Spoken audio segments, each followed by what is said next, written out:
invitar que abran sus Biblias en Primera de Pedro, eso a saber, primera carta de Pedro, capítulo 2.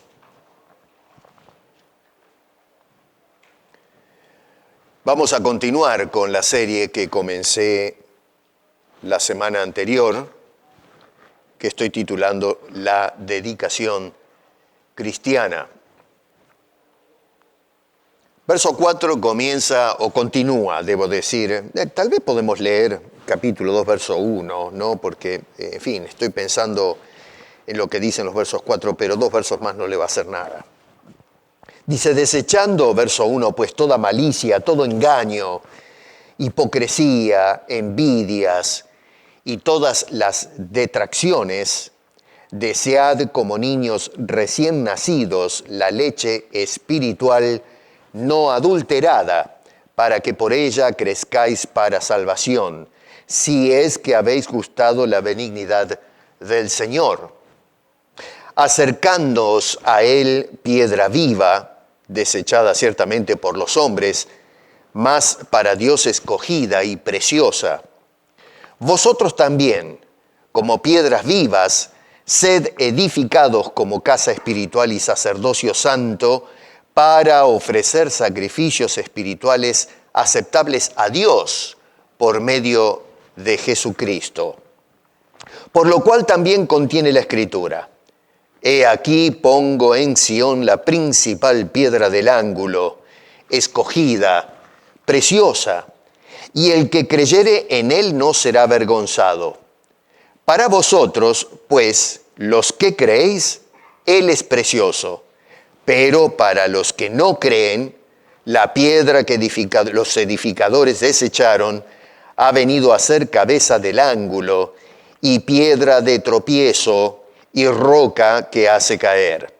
Porque tropiezan en la palabra, siendo desobedientes, a lo cual fueron también destinados. Señor, gracias por tu palabra.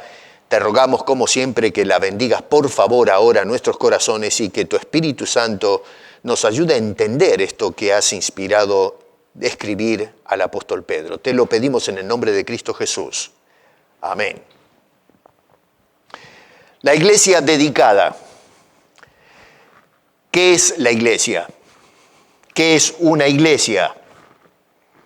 Estoy seguro que la gente tiene un montón de preguntas. Usualmente lo que nosotros decimos cuando se lanza esa pregunta, o lo primero que tal vez nos viene a la mente es, el lugar es donde me congrego y rendimos adoración o culto a Dios.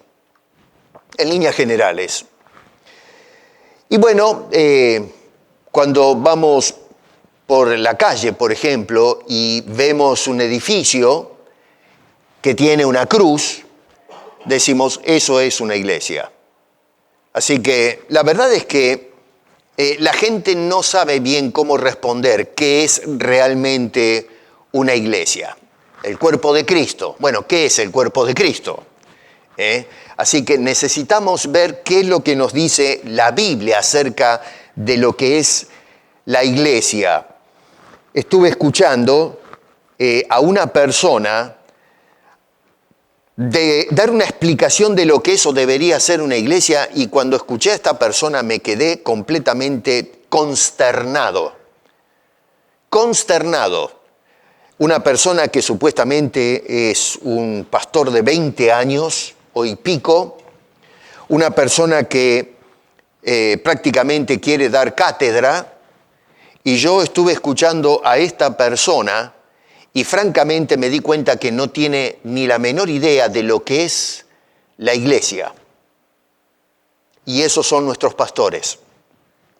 Con razón que el cristianismo no está dedicado, o si lo está dedicado a cualquier cosa, pero no lo que es la iglesia de Cristo. Ahora, a veces la gente quiere encontrar cosas en la iglesia de Cristo que no tienen absolutamente nada que ver con el papel o el rol que se le ha asignado. Hermano querido, ¿qué estás haciendo esta mañana acá? ¿A qué viniste? ¿A dónde crees que viniste? ¿Qué es lo que esperabas encontrar cuando viniste? ¿Qué es lo que esperas encontrar de aquí en adelante? Y esta es una pregunta que le hago a ustedes como ovejas, pero también es una pregunta que tiene que ser extensiva a todos los cristianos hoy. ¿Para qué vamos a la iglesia? ¿Por qué vamos a la iglesia? ¿Qué papel desempeña la iglesia en mi vida?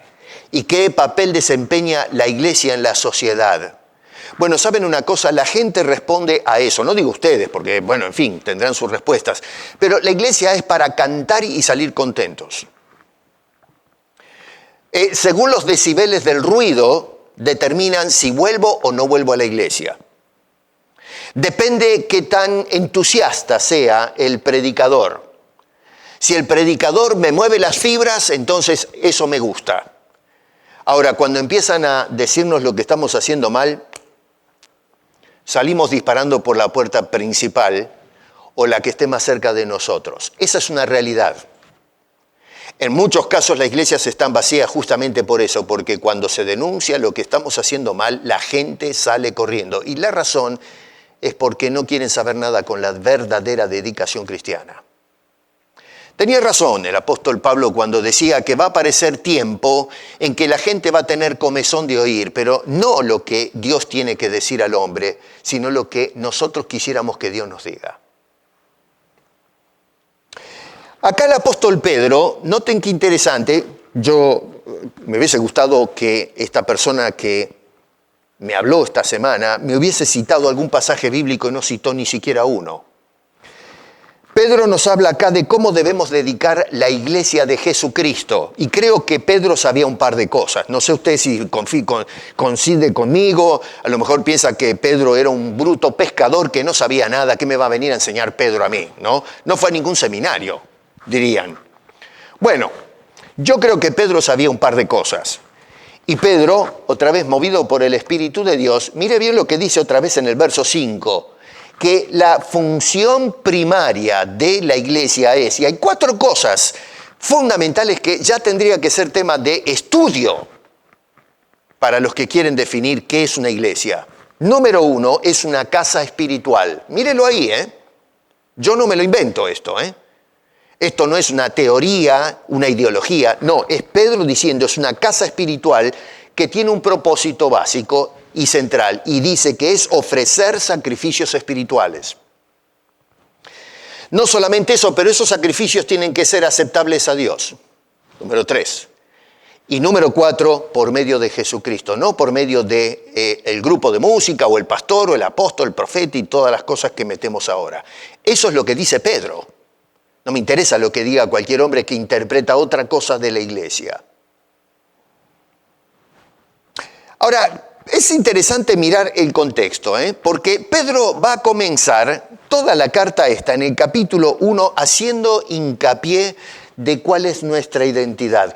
Tu identidad y la mía ahora que estamos en Cristo Jesús. Otra vez, si le preguntáramos a la gente, bueno, ¿cuál es su identidad? ¿Qué es usted, cristiano? Bueno, ¿pero qué es eso? Soy de Cristo. ¿Y qué quiere decir eso?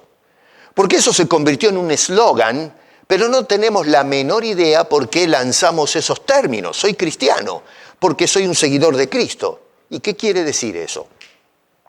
Bueno, significa que hay que aceptar a Cristo como Salvador. Yo lo hice. Bueno, ¿y qué significa eso de aceptar a Cristo como Salvador? Y si empezamos a hacer preguntas, nos encontramos con un callejón sin salida. La gente no sabe responder, porque no conocemos lo que la Biblia tiene que decir acerca de estas cosas.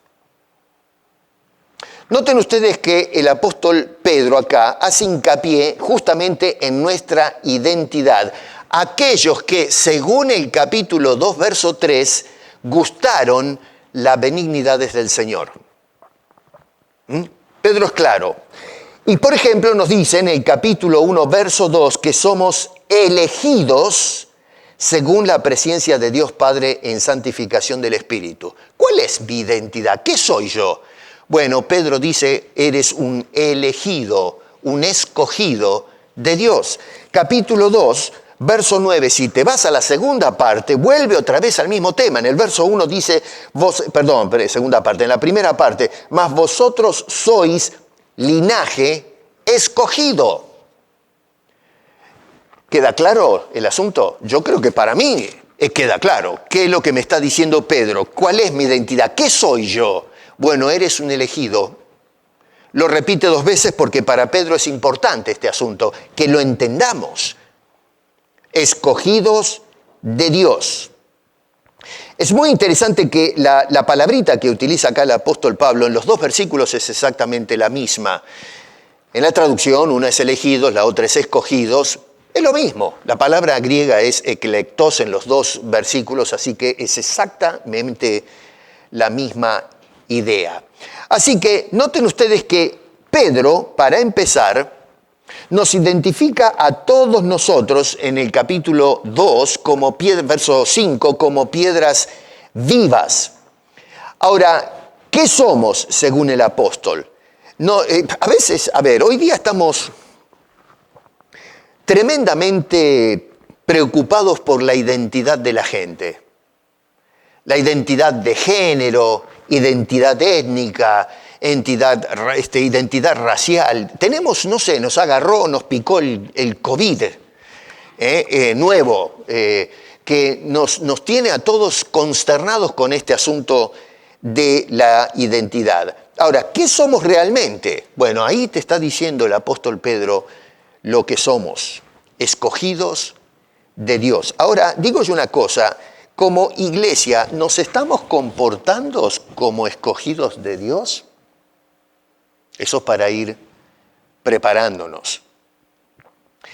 A mí me llama la atención que cuando se trata del tema de la elección, hay una cantidad de personas, he estado ya por varias semanas analizando este asunto, y déjenme hacer acá perdonen la propaganda, pero en el Facebook estoy todos los días bajando unos pensamientos, o cuando estoy en el escritorio, les invito a que lo hagan, son cortos, pero estoy desmitificando algunos versículos bíblicos que se utilizan fuera de contexto para probar supuestamente que la salvación se pierde. Y lo que estoy tratando de explicar no es resolver la controversia, ¿se pierde o no se pierde?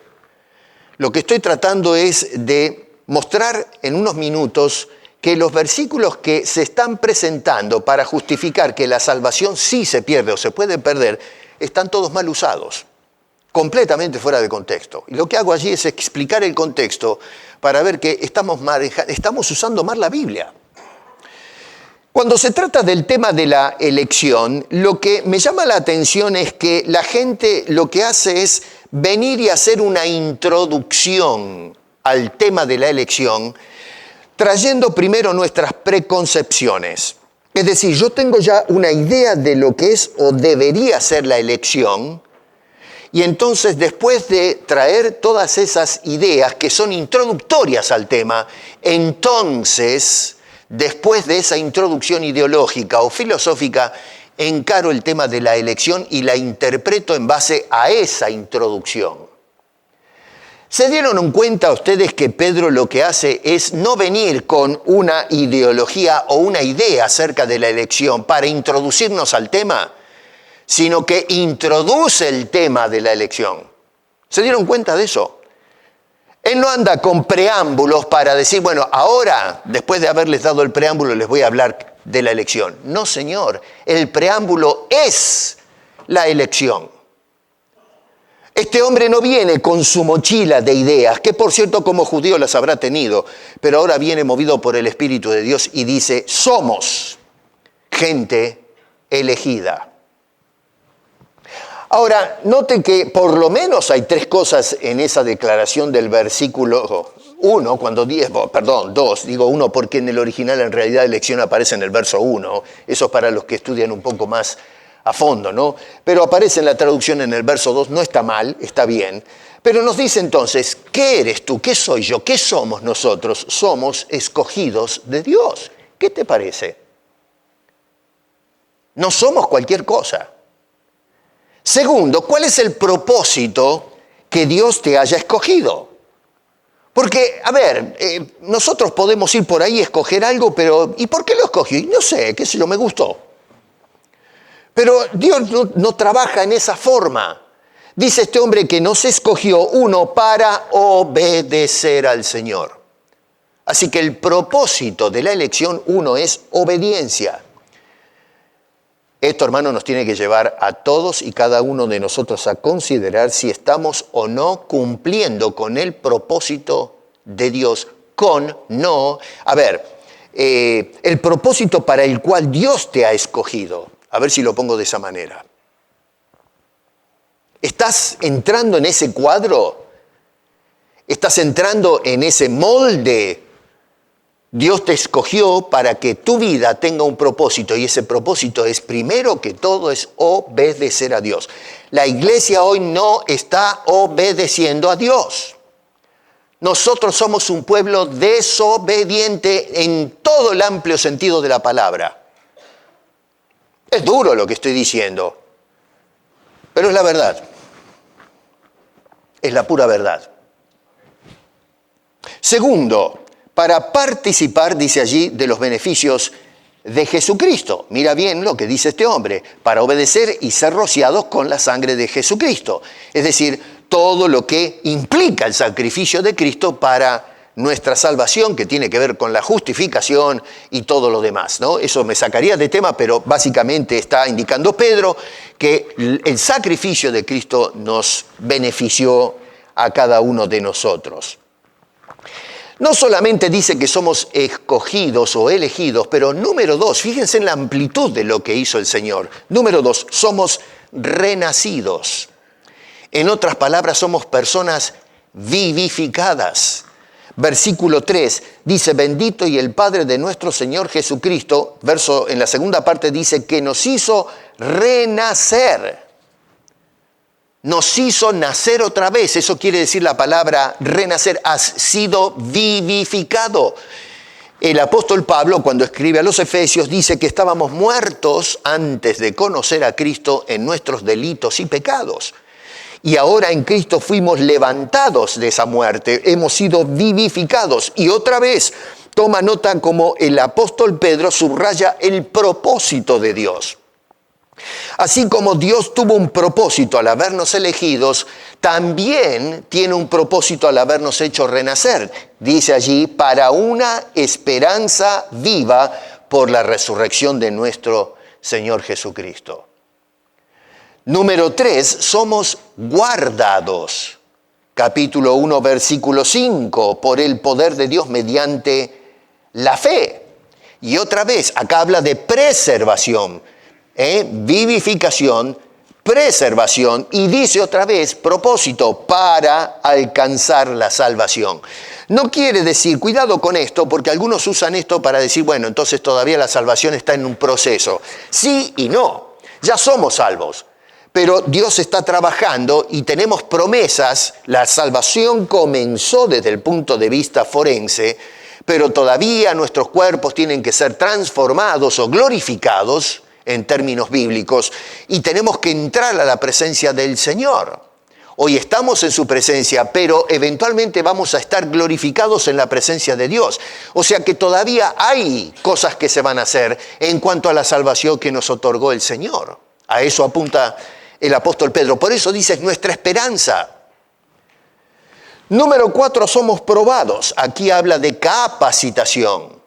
Dice este hombre en el capítulo 1, verso 7, otra vez, y propósito, dice, para que, sometida a prueba vuestra fe, sea hallada en alabanza, gloria y honra cuando sea manifestado Jesucristo. Estoy usando la versión Reina Valera 1960, quizás otras versiones lo presentan sí cambian las palabras, pero la idea es la misma para todas las traducciones. ¡Qué tremendo! Elegidos, renacidos, guardados, probados, y todavía falta una. Capítulo 1, verso 18, somos rescatados, dice este hombre. En otras palabras, somos salvados. Dice, somos rescatados. ¿Para qué? Para que nuestra fe y esperanza sea en Dios. No en nuestros propios méritos, en nuestras obras. ¿Qué puedo hacer para ganar el favor de Dios? No, Señor. En eso descansa la seguridad del creyente, la tuya y la mía, en la obra de Dios para nuestra salvación. No hay un solo indicio de cooperación por parte del hombre que recibe todos estos beneficios, que el hombre tenga que hacer algo o traer algo a la mesa para convencer a Dios y entonces Dios aplicar estas cosas preciosas que describe el apóstol San Pedro.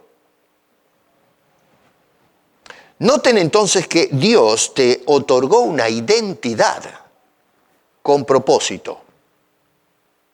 Lo que eres es porque Dios quiere hacer algo. No es para que escojamos nosotros vivir como a mí me parece o como yo pienso que debería vivir, sino como Dios quiso que cada uno de sus hijos vivamos, es decir, haciendo su voluntad. Yo digo, a ver, la iglesia de hoy está cumpliendo esos propósitos de Dios, no en nuestras vidas, sino con nuestras vidas. Hoy se habla mucho de, y lo he escuchado muchísimas veces, los propósitos de Dios en tu vida. No, Dios no tiene propósitos en tu vida, sino con tu vida. Los propósitos son de Dios, no tuyos. Estamos entendiendo, por eso es que la iglesia está andando mal. Es que Dios tiene un plan conmigo. No, Señor, Dios tiene un plan que te incluye. Dios te incluyó en sus planes. Tus planes, tú no eres el plan de Dios. Tú eres parte de ese plan. Dios te incluyó en ese plan. Dios no necesita de ninguno de nosotros para cumplir sus propósitos. Es un privilegio de gracia que Dios nos incluya a nosotros en sus propósitos. Así que es el propósito de Dios con cada una de nuestras vidas. Debido a todo eso, entonces, este hombre nos llama a vivir, debido a estos beneficios extraordinarios que vemos acá, 5 por lo menos, entonces Pedro nos hace un llamado a vivir en santidad. Capítulo 1, versículo 15, dice este hombre, sino como aquel que os llamó es santo, también vosotros sed santos. Y toma nota lo que dice este señor acá, porque dice, en toda vuestra manera de vivir. Vale decir que no debe haber ningún aspecto en tu vida y la mía que no tenga que manifestar santidad. ¿Qué está diciendo Pedro acá? Que nosotros vivamos todos los días y en cada momento una vida absolutamente dedicada. Eso quiere decir ser santos. Una persona entregada, dedicada absolutamente al Señor. Hermano, escúchame bien esto. O eres santo o no lo eres. No existe en la Biblia medios santos. O eres santo o no lo eres. Dejémonos de cosas raras, de tratar de presentar las cosas matizadas. No hay matices en este asunto.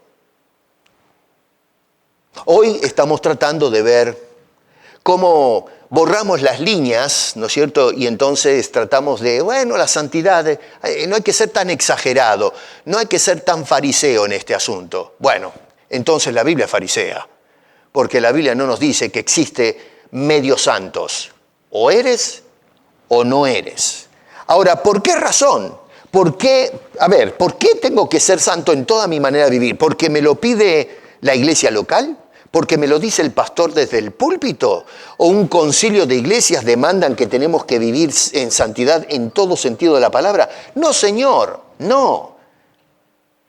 El apóstol Pedro dice porque está escrito que eso es lo que tenemos que hacer. Pedro va a citar a Levíticos donde dice justamente, sed santos porque yo soy santo. Así que acá no tiene nada que ver la opinión de Pedro, que puede ser una buena opinión, puede tener las mejores intenciones, pero el asunto no nos invita a Pedro a decir, a ver si se ponen de acuerdo conmigo. No, dice este hombre, yo y ustedes, Pedro y ustedes, la iglesia, tenemos que vivir en una forma santa en todo lo que hacemos. ¿Por qué? Porque Dios lo demanda de esa manera. Escrito está que debe ser de esa forma. Es la voluntad de Dios que los creyentes sean santos. Y tenemos que tener presente que, otra vez, si nos vamos al verso 2, dice que Dios te escogió para obedecer. Y cuando Dios dice por su palabra, sean santos, ¿qué tengo que hacer? Bueno, obedecer, porque para eso te eligió Dios.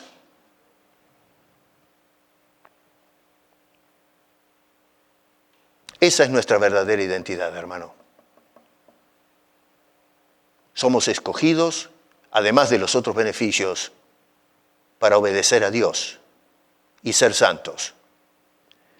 Digo yo una cosa, cuando me miro al espejo, puedo decir con toda franqueza, delante de Dios, toda mi manera de vivir es absolutamente santa. En todo sentido, soy santo. ¿Podemos decir eso así, delante de Dios? Si esa respuesta es un no, estás viviendo en desobediencia. Ahora, para poder vivir vidas santas, como indica este hombre, en todo el sentido de la palabra, es decir, vidas verdaderamente dedicadas a seguir y servir al Señor, tenemos que tener en cuenta, son cosas que son fundamentales. La primera de ellas está en el capítulo 2, por eso traté de presentar esta introducción para que vean por qué es importante lo que acabamos de leer hace un momento atrás. En primer lugar, para vivir la vida santa de esa manera que demanda Pedro, tenemos que tener un profundo anhelo por el alimento espiritual. Una de las razones del por qué no nos dedicamos debidamente y completamente al Señor es porque no estamos siendo nutridos debidamente. Y ojo con esto, porque uno puede decir, bueno, la culpa es de los pastores y qué sé yo. No. La culpa no es de los pastores. Hay pastores que sí tienen responsabilidad en esto. Pero Dios no deja a su pueblo desnutrido. Nos dio suficiente alimento y lo tenemos acá, en este libro que se llama la Biblia. Hay un buffet de enseñanzas, de principios, de promesas, de aliento, de consuelos, a través del cual nosotros nos podemos nutrir, para que entonces nuestra vida, al ser nutrida y los músculos espirituales se fortalezcan, podamos decir, Señor, aquí está mi vida, es tuya, es santa, completamente. Como hombre, como esposo, esposa, hijos, como creyente, como siervo de Dios, como vecino, como trabajador, todo es santidad, todo es santo, todo es para elevar tu nombre. Pero eso no es lo que estamos haciendo. Y la razón es porque no te estás nutriendo. Está la nutrición, pero decidimos hacer dieta. Y por eso los cristianos estamos raquíticos, lánguidos. Dice en capítulo 2, verso 2, desead. Ahora, déjeme ser un poquito técnico en esto. Yo sé que algunos a veces piensan, bueno, pero otra vez con el griego y todas estas cosas. Bueno, pero ¿cómo le hacemos la gambeta si la gramática original nos da el sentido que tenía el escritor al momento de escribir estas cosas? La palabra desead es un imperativo que en nuestro idioma es una orden, lo que está dando Pedro. No es una opción, está haciendo acá, este hombre nos está dando un mandato. Y en la gramática original, original, y en nuestro idioma español pasa igual, un imperativo es un verbo de mucha fuerza. Tal es así que los otros verbos están subordinados al verbo imperativo. Cualquier cosa que se diga se subordina a la fuerza que tiene este verbo. Por eso es que es un mandato, es una orden. No son opciones que nos está dando el escritor. Y este hombre nos está diciendo, nos está hablando de el anhelo que me consume el fuego por nutrirme de la palabra de Dios.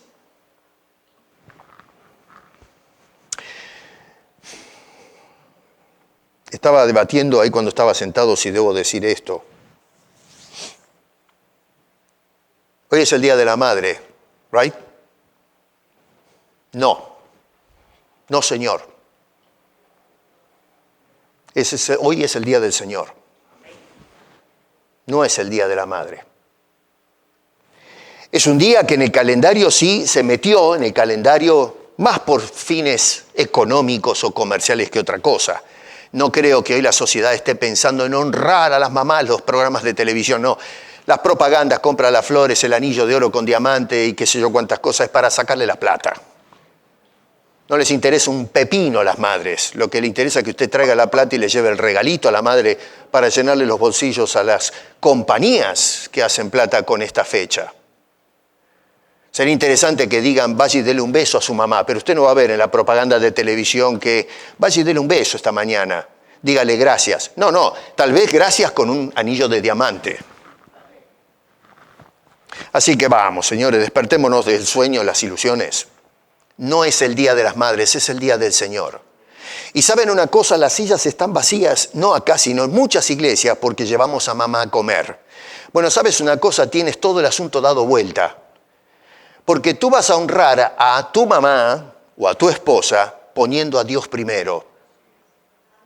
Para honrar a los padres, nos dice la Escritura que primero hay que honrar a Dios. Y eso lo dice la Biblia. Léase el Decálogo. ¿Y qué dice? Primero Dios. Dedica todo a Dios y luego honrarás a tu padre y a tu madre. Hoy, primero es la madre y después el Señor. Bueno, por eso es que nosotros honramos a las madres un solo día al año y el resto del año no nos importa. Mamá, planchame la camisa. Mamá, haceme la comida. Mamá, lustrame los zapatos. Y tenemos un lacayo en la casa, no una madre. Y esa es la verdad. No digo que todo el mundo lo hace, pero la mayoría de la gente eso es lo que hace. Tenemos a una mujer que es nuestro lacayo.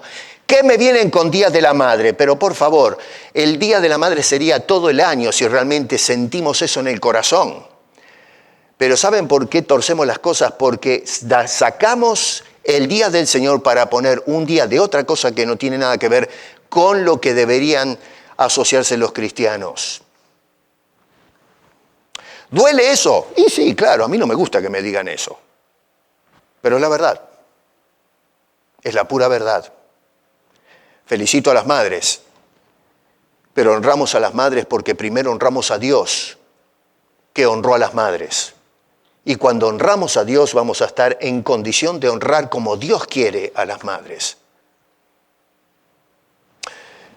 La idea de la leche espiritual, y cierro ese paréntesis, pero acá en la leche espiritual, dice Pedro, ahí en el capítulo 2, verso 2 del pasaje, es justamente el alimento, el producto que nos permite nutrirnos y desarrollarnos como pueblo escogido y santo de Dios.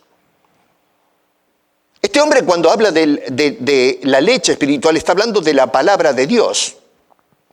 Y ya en el contexto usted se puede dar cuenta que menciona o subraya varias cosas acerca de la palabra de Dios. Capítulo 1, verso 16, es palabra revelada y escrita. Dice este hombre, escrito está.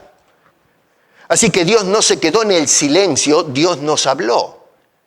Segundo, capítulo 1, verso 22, es palabra que debe ser obedecida, habiendo purificado vuestras almas por la obediencia a la verdad.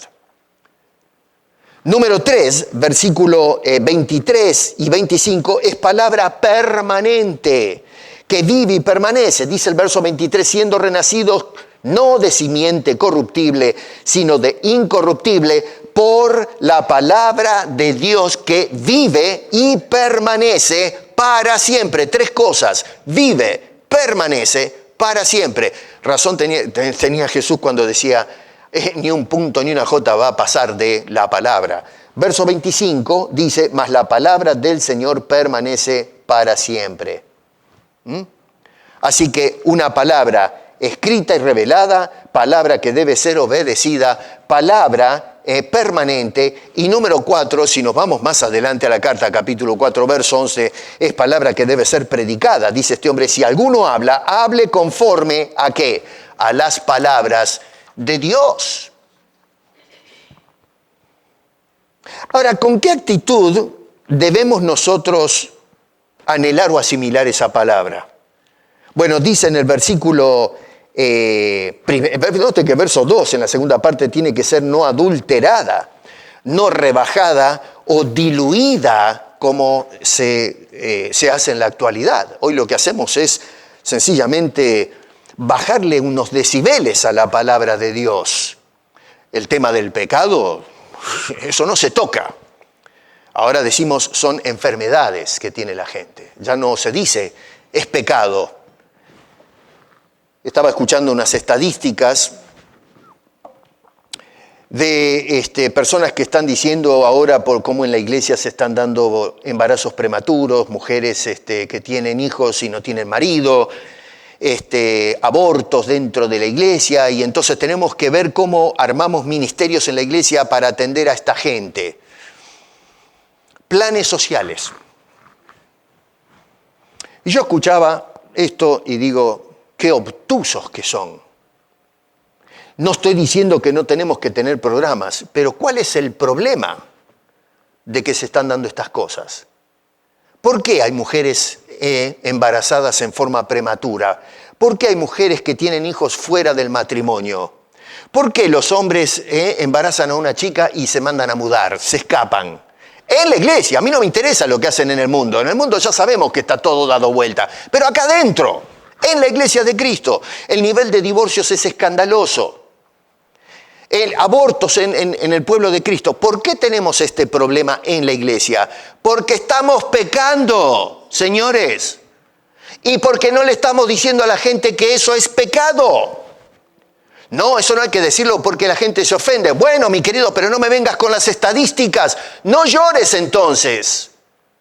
Si yo soy el que siembro, tengo que segar el producto de lo que siembro. Si estás sembrando mal, vas a segar mal. La regla es así, no podemos hacer. Si tú juegas con la sexualidad fuera del matrimonio, corres riesgos. Enfermedades venéreas, el embarazo, que te usen y que te tiren por ahí, cosas por el estilo. Y después lloramos. ¿Pero por qué me pasó esto? Porque hiciste lo que no tenías que hacer. Porque no fuiste obediente a la palabra de Dios. Te está diciendo, no hagas esto, y tú lo hiciste de toda manera. No te quejes, no llores, la iglesia no tiene la culpa, Dios no tiene la culpa, la sociedad no tiene la culpa, tú tienes la culpa. Pero eso no se toca, eso ofende y hiere a la gente. Bueno, mi querido, entonces no lloremos cuando nos encaramos dentro de la iglesia con estos problemas. Esos problemas vienen porque estamos viviendo en pecado.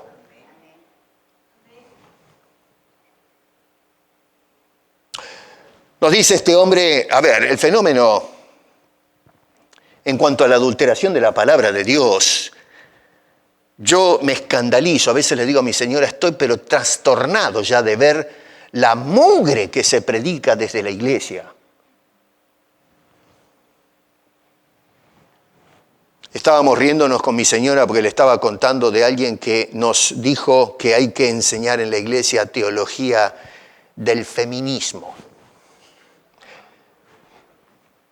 La teología del feminismo. Nos quieren enseñar acerca de la teología del feminismo. Este señor no tiene ni idea lo que significa la palabra teología y lo que significa la palabra feminismo. No tiene ni idea, porque si hubiese por lo menos buscado en el diccionario qué quiere decir teología y feminismo, y hubiese visto las definiciones, podemos ver de que no hay concilio de ninguna manera. Que me hables de teología de la mujer, ¿qué enseña la Biblia acerca de la mujer? Magnífico. Teología del hombre, magnífico. Teología de la pareja, el hogar, la familia, bien. Teología del feminismo es lo mismo que hablar de la teología del nazismo, del fascismo. Pero señores, pues, y la gente aplaude, dice, qué bueno, tenemos que aprender eso.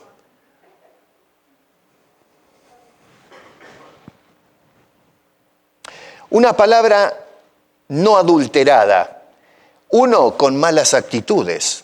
Versículo 1, fíjate lo que dice este hombre, que para desear la palabra tenemos que desechar, eso allí es un participio. Otra vez recuerden que el verbo principal es desear, pero el participio es una especie de verbo adjetival, está subordinado al verbo principal. Es decir, ¿cómo debemos desear? Sería la pregunta técnica para hacer la exégesis. Bueno, la respuesta es desechando, pues, toda malicia, todo engaño, hipocresía, envidias y todas las detracciones. ¿Por qué tenemos que desechar estas cosas? Bueno, porque justamente estas cosas actúan como un obstáculo en tu vida para el desarrollo espiritual y la recepción de la palabra de Dios en cada una de nuestras vidas. Pónganse a pensar cómo podemos decir el Señor está trabajando conmigo en su palabra cuando tenemos malicia, engaño, hipocresía, envidias, detracciones. La persona que vive en esos términos obviamente no está obedeciendo a la palabra de Dios. No es una vida dedicada al Señor. Está dedicada al ego que produce, ¿no es cierto?, cuando no se satisfacen ciertas cosas, entonces despierta en nosotros esto que vemos acá. Pero hoy en la iglesia hay malicia, hay engaño, pero engaño está por los codos. Hay hipocresía, envidias, detracciones. Esto está sucediendo en la iglesia hoy, en el siglo XXI. ¿Y por qué suceden estas cosas? Porque no estamos obedeciendo a la palabra de Dios. No estamos viviendo en una forma santa. ¿Cómo me vas a decir que una persona que tiene estas cosas tiene una vida santa en toda su manera de vivir? No, santa cuando estoy el domingo en la iglesia soy santo, pero después agárrate, Felipe. Número 2, adulterada con malas conclusiones. Si bien es cierto que no aparece acá, uno puede decir, bueno, pastor, ahí ya se descarriló, ¿no? Pero en el contexto nos damos cuenta que este hombre lo que quiere es que obedezcamos la palabra de Dios. La adulteración de la palabra quiere decir que ya no estamos obedeciendo la palabra de Dios, sino que empezamos entonces a arribar a otras conclusiones que justifiquen la práctica de lo que nos dice el versículo 1. Así que está implícito el asunto, aunque no aparece allí. Es simplemente de analizar lo que dice el contexto para hacer esta conclusión. Ahora, ¿para qué? ¿Por qué este anhelo por la palabra de Dios? Otra vez, nos habla de propósito, verso 2, para nuestro desarrollo espiritual para salvación. Y noten entonces el condicional del verso 3, que es importantísimo a mi juicio para el desarrollo de Pedro. Dice, si es que habéis gustado la benignidad del Señor. Porque el problema es que cuando vemos que la iglesia no está andando en forma santa en toda su manera de vivir, y más bien lo que hace es naturalizar la desobediencia, el tema es que la persona no le cayó el 20, no han gustado la benignidad del Señor, que es habernos elegido, hermano querido, habernos guardado, probado, rescatado. Tenemos un montón de beneficios que acaba de enlistar en el capítulo 1, pero pasan de largo. No los vemos. Hermano, una vida dedicada tiene que ser una vida santa en toda nuestra manera de vivir. Y debe ser una vida santa que se alimenta, se nutre constantemente de la palabra de Dios, dejando todo aquello que pueda empañar o ser un obstáculo para esa sana nutrición, que el alimento no esté corrompido, podrido, enmohecido con las cosas que dice el versículo 1. Número 1, una vida dedicada a la palabra de Dios.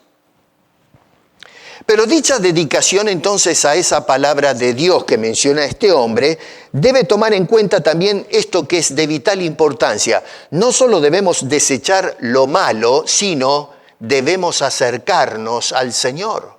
Y eso es lo que dice este hombre en el verso 4. Tú no te vas a nutrir de la palabra de Dios siguiendo al Señor a la distancia.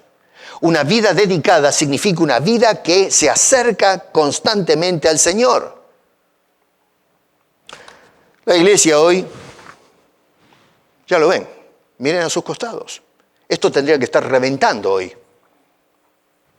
Y no, todas las iglesias tendrían que estar reventando. ¿Usted cree que ausentándonos de los cultos nos estamos acercando al Señor? Haga la cuenta, 2 más 2 es 4. La persona que no se congrega desobedece a la Biblia cuando dice no dejéis de congregarnos. No, bueno, pero no hay que ser exagerado. Bueno, no te estás acercando al Señor que te está dando la orden. Lisa y llanamente, no le busquemos más la vuelta. ¿Por qué no voy al culto de oración? Porque no te estás acercando a Cristo, te estás acercando a otra cosa. El otro día mencioné, hay cosas que consideramos más importantes o relevantes que ir a donde tengo que estar. No estamos porque no me interesa, porque no estoy siguiendo al Señor. ¿Dónde creen que está Cristo hoy? ¿Dónde está Cristo ahora? En la presencia del Padre, sí, que yo. Bueno, pero está en el Espíritu, en medio de los creyentes. Donde haya 2 o más, ahí estoy con ellos, en medio de ellos. ¿Qué se creen? ¿Que está en la cancha de béisbol? ¿Que está mirando a Messi? ¡Vamos, Messi! Sacándose fotos con el jugador de fútbol. Está en Niagara Falls, mirando cómo cae el agua. Por favor, señores, despertemos de una vez. Acércate a donde está Cristo. Cuando vas a trabajar, ¿dónde está Cristo? Cuando vas a un restaurante, ¿dónde está Cristo? Cristo está en este mundo para que podamos llevar la luz de salvación y esperanza. Pero en lugar de acercarnos a Él, agarramos para el otro lado. Nos avergüenza.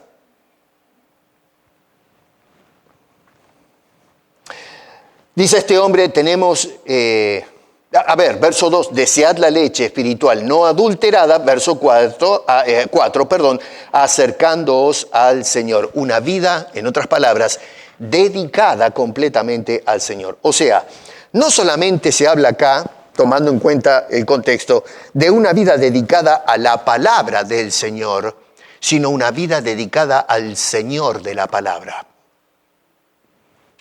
No podemos vivir dedicados si no tomamos en cuenta estas dos cosas que plantea el apóstol Pedro, movido por el Espíritu de Dios. Esto tiene que ver, hermano querido, con la comunión estrecha que debemos mantener con nuestro bendito Señor y Salvador. Pedro describe a Jesucristo, es muy interesante esto, lo describe como la piedra. Es un ejemplo muy raro, ¿no? Pero cuando lo miramos vamos a ver que tiene sentido. La piedra, no una piedra entre tantas, esta es la piedra, la única piedra. ¿Una piedra qué es? Es un trozo sólido y duro, ¿no? De una cosa, mineral, ¿no? O una roca que la vamos a encontrar en el suelo, tirada ahí.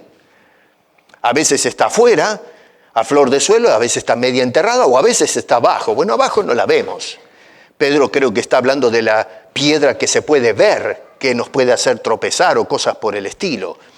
Y entonces describe a Jesucristo en estos términos. Primero lo describe en el verso 4, fíjate, como una piedra viva. Piedra viva. Las piedras no tienen vida, hermano. Son objetos inanimados. Pero en el caso de Cristo, está vivo.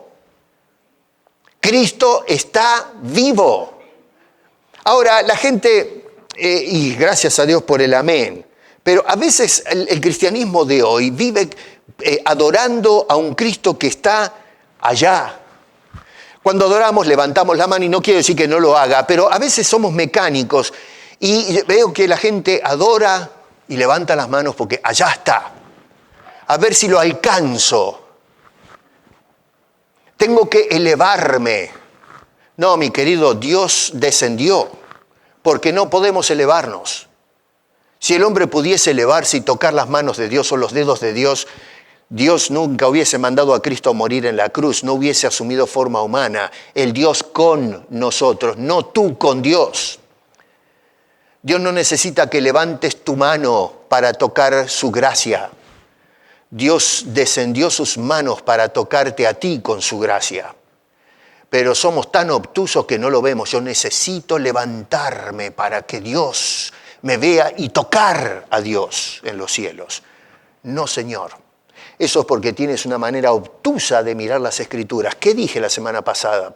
Pablo dice que tenemos que rendir un culto racional a Dios y nosotros somos totalmente irracionales.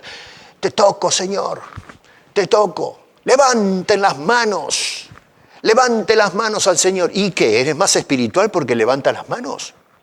Ahora, ¿está mal levantar las manos? No, no está mal. Si lo haces en una forma comprendida, si te mueve el alma de levantarte, está muy bien, te felicito. Pero hazlo entendiendo qué es lo que estás haciendo. No lo hagas porque lo hace el otro. Acá en la iglesia todos levantan la mano. A ver, estuve en un servicio donde decían, todo el mundo levante las manos. Yo no levanté nada. Digo, ¿por qué? Porque este tipo me dice que levante las manos. Y si no se puso desodorante el de al lado mío, ¿por qué tengo que levantar las manos? ¿Qué significa? ¿Yo soy más espiritual porque levanté las manos? Y la persona que es manco, la persona que tiene artritis y no puede levantar las manos, ¿sonó? Vamos, pero por favor. Pero no, el que levanta las manos está más cerca de Dios que el otro que se quedó sentado. Y esa es la manera en que nosotros interpretamos la dedicación a Dios. No te estás dedicando a nada, te estás dedicando a un culto nada más. Y un culto irracional, no como dice el apóstol San Pedro. Piedra viva. Cristo está vivo, muy vivo, eternamente vivo. Número 2, piedra desechada, verso 4. Cuando vemos nosotros una piedra, ahora que estuve en Cuba, que se interpone en nuestro camino, no sé qué hacen ustedes, pero yo cuando era muchacho, en mi país de origen, allá jugamos mucho al fútbol. No sé, tenemos la manía de patear todo lo que se pone en el camino. En Ecuador debe ser igual, ¿no? Hay partidos que somos futboleros. Y usted ve un zapato, una botella, una lata, o una piedra, no un piedrón, ¿no? No somos tan tontos, ¿eh? Pero usted que ve una piedra, un cascote, ¿y qué hace? Lo patea. No es un asunto que me molesta, no me molesta, lo pateamos. Lo sacamos del camino. Puede ser que me moleste y lo pateo. Puede ser que me quiero hacer un gol en un arco invisible, lo pateo, qué sé yo. Pero lo que sea, nos sacamos la piedra del camino. Bueno, eso es lo que está diciendo Pedro. Nosotros desechamos algo que juzgamos que no es importante para mi vida y lo tiramos a un costado. Alisamos el terreno, me molesta. Bueno, eso es lo que está haciendo la iglesia con Cristo Jesús hoy. No tenemos una explicación, simplemente lo pateamos a un costado. Eso es lo que hicieron en la iglesia de la Odisea. Estaban todos metidos adentro, Apocalipsis capítulo 3, adorando sin duda, leyendo la Biblia, y Jesús estaba afuera golpeando la puerta diciendo, a ver si hay alguno adentro que oye mi voz, y abre la puerta, y entonces entraré a él y cenaré con él y él conmigo. Es decir, vamos a tener comunión mutua, íntima los dos. Hoy las iglesias tienen a un Cristo golpeando afuera la puerta diciendo, por favor, déjenme entrar, yo debo ser el centro de la iglesia, no los programas, no la ofrenda, no la música, yo soy el centro de la iglesia, yo soy el Señor de la iglesia, yo di mi vida por la iglesia. Pero no, hoy desechamos a Cristo, hablamos de Cristo dentro de la iglesia, pero hablamos de Él. Es como cuando hablamos de una persona cuando está a nuestras espaldas. Cristo que tiene que estar en el frente de nuestras vidas. Número 3, piedra fundamental, versículo 6. Pedro ya citó las Escrituras en el capítulo 1 y ahora vuelve a citar las Escrituras. Algunas Biblias ahí ustedes van a ver que encuentran algunas referencias bíblicas que apuntan a los pasajes que está usando Pedro. Esto me gusta porque Pedro es bíblico. No vemos a Pedro diciendo, esta es mi opinión, muchachos. ¿Cuántas veces escucho a algunas personas o que me escriben, esa es su opinión? No, esto no es. Lo que te estoy diciendo es mi opinión. Dime una cosa, ¿me puede decir alguien con toda honestidad intelectual que lo que le estoy dando yo es mi opinión? Le estoy abriendo lo que dice Pedro. No va a mi opinión no cuenta para nada. Es lo que nos está diciendo Dios a través de su Santa Escritura. Y Pedro tenía esa mentalidad. No es la opinión de Pedro, que podría haber presentado su opinión como una persona de años en el judaísmo y ahora como cristiano. Pero no, Señor, Él nos está diciendo, muchachos, la Biblia nos dice esto. Y entonces aplica las Escrituras. Bueno, notamos entonces que este señor citó la palabra de Dios y con esto, otra vez, nos quiere explicar por qué debemos acercarnos al Señor Jesucristo. Debe ser Cristo el fundamento de la iglesia, no programas sociales y cosas por el estilo. Los gobiernos tienen programas sociales y mire dónde está la sociedad. Dígame si funciona eso. Cristo tiene que ser la base, la piedra de abajo donde se construye la iglesia. Escuchaba a una persona que decía, los apóstoles y profetas debemos poner el fundamento. Me llamó la atención porque antes usaban el capítulo 4, verso 11 de Efesios para justificar el apostolado y el ministerio profético, diciendo, Pablo dice en Efesios que él le puso apóstoles y profetas, evangelistas, maestros, pastores y maestros. Y entonces no leían el versículo, pero no le hacían caso a la segunda parte. Es todo apóstoles y profetas. Ahora, escuché a una persona que dijo, ahora somos apóstoles y profetas. Y esperaba que termine el versículo y ni siquiera citó la segunda parte del versículo. O sea que ya evangelistas, pastores y maestros ya está fuera de la ecuación. Y este hombre decía, tenemos que poner otra vez el fundamento. Y yo escuchaba a esta persona y la gente aplaudiendo, diciendo, ¡viva!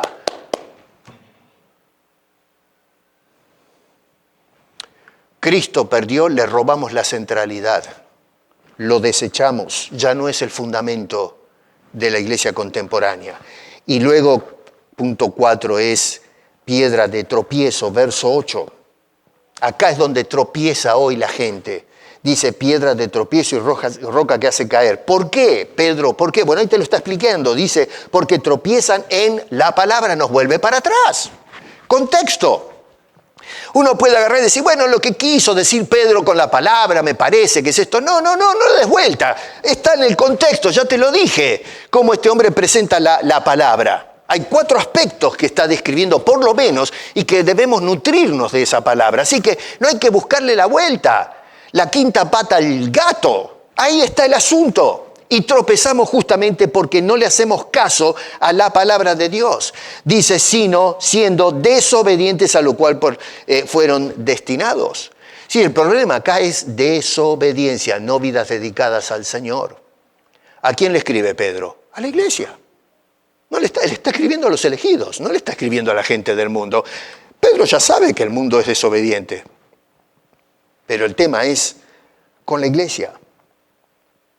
Ahora, Pedro nos dijo que somos, en el capítulo 1, somos elegidos, somos renacidos, somos guardados, somos probados, somos rescatados. Y ahora este hombre, entonces, si te fijas en el contexto, agrega algo muy interesante, y es que somos colectivamente casa espiritual. Verso 5. ¿Qué tal, señores? ¿No tenemos identidad? Fíjense en ustedes lo que está diciendo la Escritura. A más de estas 5 cosas, ahora agrega la sexta, que es casa espiritual.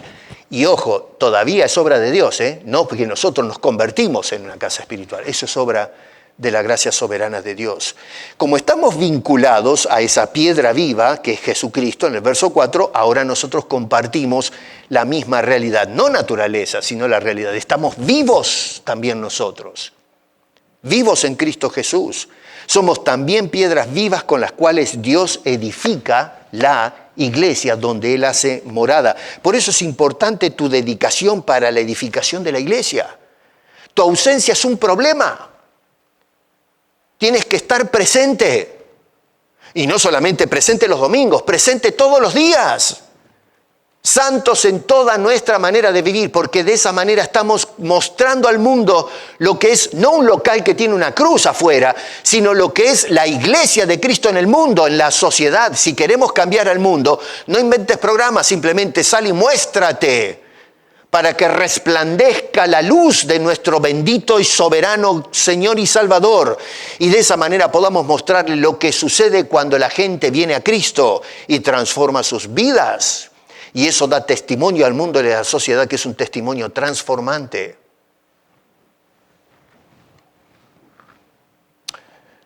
O sea que la iglesia no es un edificio, sino que nosotros, los creyentes que hemos gustado, según el verso 3, la benignidad del Señor, somos esa casa espiritual. Ahora, ese edificio espiritual que menciona Pedro y debe ser dedicado correctamente al servicio de Dios, no a mi propio servicio, dice que debe ser dedicado, verso 5, fíjense, como una casa espiritual. ¿Cómo dedico yo la iglesia? ¿A qué la voy a dedicar? Bueno, mira lo que dice Pedro. 1, casa espiritual. Número 2, un sacerdocio santo. ¿Quiénes son los sacerdotes? ¿Y el pastor Piesco? No, nene, todos somos sacerdotes. No es una curia. Se nos enseñó por más de 1000 años esa tontería. Pero no, Señor, somos todos sacerdotes de Cristo, los creyentes. Número 3, con sacrificios espirituales. Así es como se dedica la iglesia. Número 5, hoy dice, no, hay que sacrificar con ofrendas, con la siembra. No, Señor. Sacrificios espirituales. 4, con agrado a Dios, verso 5. Dime una cosa, con toda honestidad, hermano, cuando nosotros miramos hoy a través de las redes lo que estamos haciendo adentro de las iglesias, tú me vas a convencer a mí y dime, ¿estás convencido que eso que se ve le agrada a Dios?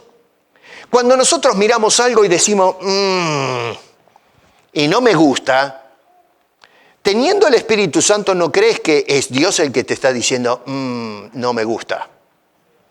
Si es que creemos que el Espíritu Santo mora en nosotros, que produce el querer y el hacer. Si tú estás mirando algo y lo estás desaprobando o ves algo medio torcido ahí adentro, es porque a Dios no le gusta y lo estás sintiendo en el espíritu. Está desaprobando lo que se está haciendo. Cuando te vas a casa, no fuiste a la iglesia porque fuiste el día de la madre, había que llevarla a desayunar. Y les doy palo porque hoy es el día que yo dije tenía que estar la iglesia llena. ¿No? Bueno, dime una cosa, ¿tú piensas que cuando vayas hoy a casa y mañana quizás el espíritu te empiece a hacer cosquilla, ¿no? Y diga, Señor, perdóname, no fui a la iglesia. ¿Tú crees que eso que hiciste le agradó al Señor? Cuando nosotros le pedimos perdón a Dios porque hicimos algo que no estaba bien, ¿piensas que al momento de hacer eso que estabas haciendo mal, le agradó al Señor? Si no, le estarías pidiendo perdón. ¿Estamos claros en eso? Así que la casa de Dios es una casa donde se debe ofrecer lo que le agrada a Dios. ¿Y qué es lo que le agrada a Dios? Vidas santas en toda su manera de vivir. Vidas realmente, verdaderamente dedicadas. Dejemos la hipocresía a un lado. Dejemos de decir, Señor, tú eres todo para mí, tú eres lo primero. No, Señor, no es lo primero. Es mentira. Mentimos al Señor y nos estamos mintiendo a nosotros mismos. Buscamos una excusa para justificar, bueno, zafé de esta. No, Señor, no zafaste nada. Ni yo ni tú, ni ninguno en la iglesia de Cristo. Y hablo en términos generales. La iglesia hoy vive en desobediencia. Y sin embargo, vamos y oramos y decimos, tengo paz con el Señor. Cuando le estamos haciendo la guerra al Señor, diciendo, Señor, es mi voluntad, no la tuya. Yo voy a hacer lo que yo quiero. Y no me interesa que me lo digan desde los púlpitos o de abajo del púlpito que estoy haciendo mal. Lo voy a hacer de todas maneras. Y número 5, un culto con relación a Cristo, dice este hombre. Dice, por medio de Jesucristo. Y todo esto, miren ustedes, verso 29 en la segunda parte, para que anunciemos las virtudes de aquel que os llamó de las tinieblas a su luz admirable. En síntesis, a ver, la iglesia debe ser dedicada a qué, en definitiva. Cuando miramos todo esto, decimos, bueno, entonces, ¿para qué está la iglesia? ¿Cuál es el papel de la iglesia? ¿A qué se debe dedicar la iglesia? Básicamente, tomando en cuenta lo que dice Pedro, y de ahí es donde tenemos que construir todos los programas, hay 3 cosas fundamentales.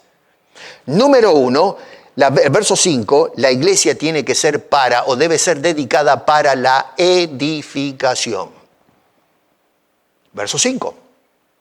Eso lo dice Pedro, no lo estoy diciendo yo.